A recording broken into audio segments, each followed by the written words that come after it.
Well, yeah, so tell us about that. Could have been worse. Tell us about that little indie. Yeah. Ruddy and I were doing a movie called Little Falls and Big Halsey. And so Ruddy's Albert S. Ruddy. Albert S. Ruddy, who was a producer. And I said, Clint and I met him together. Clint actually says, when people ask him, you Gray? He says, I'm the one that introduced Gray to Al Ruddy. So Clint takes credit for it. And I said, anybody that could sell a movie about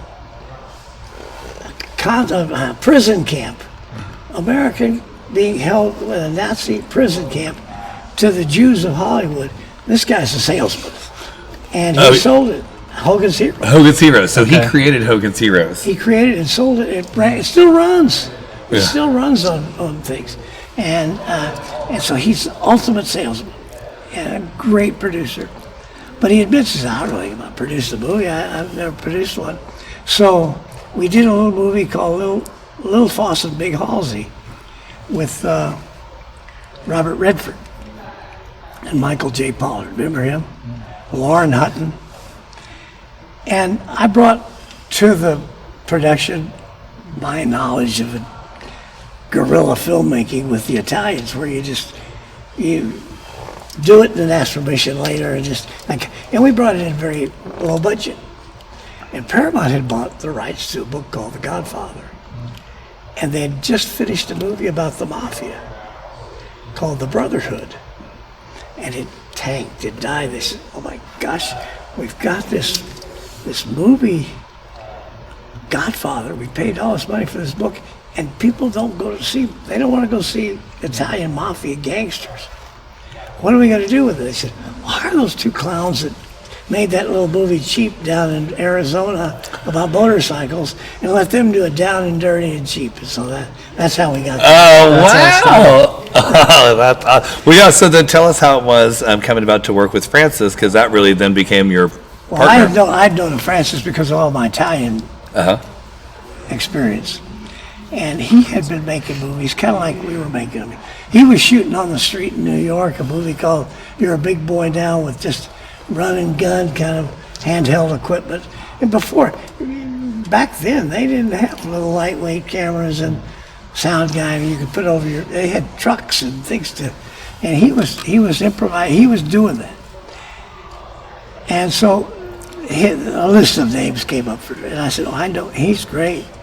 And so when I first met him, we were on an airplane going to Vegas, and he had the big 3-wing binder, and he had the pages of the book cut out on each side of the thing, and he would put in fade in, dissolve, cut to, and he was turning the book into a screenplay. He says, this book's too good, I'm making this as a movie. He says, and your first job as a producer is convincing them that it ain't going to be a modern day episode of FBI. It's going to be period. It's going to be in New York City. That was the beginning of our fights with the studio. And the budget went from $1.5 million to $6.5 million. Yeah. So from day one, was it like, this is not just going to be one movie? This is going to be? Oh no, it's just one movie. Okay. Because it turned into. Oh, we talked about sequels. No way, never going to do a sequel. And then when they came to us for a sequel, we'd had such a horrible time with second guesses. Every day we thought we were being fired. Mm-hmm. And so Francis says, finally he said, look, yeah, but here are my requests and my demands. And it was that Paramount, the executives, Bob Evans, who was president, none of the executives could ever come on the set. They had no say over how the movie was. He had final cut, he had final everything. Yeah. And as a matter of fact, it was so fun. We were prepping in Lake Tahoe up in Northern California. And we had everybody there. We had the cast and the crew, and they were building sets. And Francis walked in the office one morning and said, we got the cameras, and we got the crew, and we got the cast. Let's just start shooting. I said, we don't have a green light yet, Francis. what can they do to us? I said, okay, so we put out a call sheet. Next day we started shooting. And about 3 days I got a call from the head of production. He said, there's a rumor you guys are already shooting that movie up there. I said, well, yeah, unfortunately. You can't do that. Yeah, unfortunately. No big deal. That's Godfather Part 2.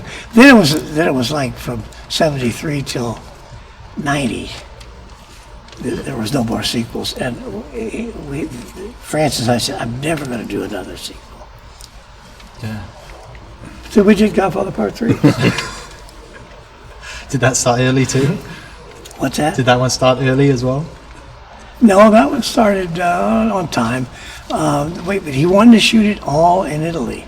So we had to build all the sets in Cinecittà in Rome. And the production designer says, well, we could do this. Why are we in Rome? He said, every light switch, every plug, every piece of furniture, it's all got to come from America. It all looks different here. Yeah. And so it was very expensive to do that. But Francis loved Italy and wanted to do it there. So we did.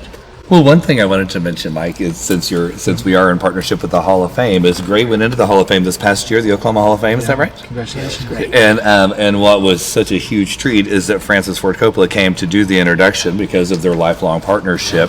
And he told a really fun story that I mean, a million people stopped me afterwards saying, here's how Gray Frederickson kept me from getting fired on The Godfather. Do you remember that? Yeah. Was that right, the story he told? Yeah, he remembers things a little bit different, but yeah, that's pretty much it. Yeah, they didn't like. Well, the first we built the set for the office for The Godfather. If you remember the opening of The Godfather, the guy said, "I believe in America," and The Godfather sitting there like this, listening to him with the cat in his lap. We spent $100,000 on that office set. We had the desk he was sitting at cost $12,000. He picked up the cat on the stages. That's good. I'll have that cat here. The cameraman, Gordon Willis, everybody was used to big Doris Day, Rock Hudson, Technicolor, bright movies. Yeah. And Gordon was shooting it dark and sort of pitch black. gold. Yeah. You couldn't see the set. You couldn't see the desk. And Brandon, this in his mouth, with a cat. So they couldn't hear him. They couldn't see him. They couldn't see the set. And they said, "That's it. These guys are nuts. Fire them." And so from then on, every day we'd write. Francis say, "Are we still here?" I said, "Yeah, we're." He said, "I'm forming WU Productions just in case." We get fired. It's called Washed Up Production. And but we never got fired, but it came close. And I heard from Albert Ruddy, who we were talking about, said they've had it with him. And they've got this editor, Aram Avakian, who was Francis's friend that he brought in.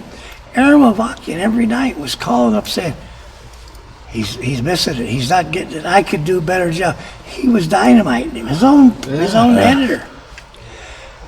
I said, they're gearing him up. They had the studio in Ruddy said, look at Aram Avakian's movie. He had made a little movie. Some little indie movie was it. And so I told Francis, I said, they're thinking about replacing you with Avakian. He said, what should we do? And I said, well, let's on Monday fire him. Because they won't shut you down at the beginning of the week. If you fired him on a Friday, then that gives them a whole week to turn around. So they had to keep Francis on, so we had a whole other week we could keep shooting. And so Francis said that I warned him and told him to fire him in the beginning of the week so Francis would get to continue. So he gives me credit for saving his job. Keeping him in the job. Yeah. And then there were a couple other times they were going to do it too. The Ruddy almost got us fired because he made a deal with the Colombo family. And that the head of Paramount, Charles Bluedorn, who owned Gulf and Western, and they were a big conglomerate that had sugar factories and things all over the world. And he was already a little questionable. And it came out that the Godfather people made a deal with the organized crime family. He said, "Oh my God, I'm going to be ruined. My company stock's going to go down." So Ruddy saved that one. Ruddy kept us from getting fired. Yeah. But it was, the whole experience was very unpleasant, and every day we didn't know if we were going to make it through the day. So Godfather 2 was not like that. Oh, it was our movie. Yeah. So On the cast, like, I mean, that was one of was that Al Pacino's first big break? Like, did he have many credits before that? he had done something Park, Needle Park, Panic in Needle Park. Well, had he done Serpico or? No, that was after. Okay. Panic. He'd done a Broadway show called Tiger Wears a Necktie, and he had done a movie called Panic in Needle Park, a druggy movie kind of thing. But they didn't want him. They wanted movies. They wanted Ryan O'Neal, and they wanted Edward G. Robinson. They wanted Hollywood. Someone movies. gritty like Ryan O'Neal. Yeah. Well, I tell you, They did not like our casting, and they didn't want Brando. Brando had a terrible reputation. He was broke. Pictures weren't making money. He was trouble on the set, and Francis had to get on his knees and beg him to take. He took a little camera, Super 8 movie camera, and shot a little test with Marlon.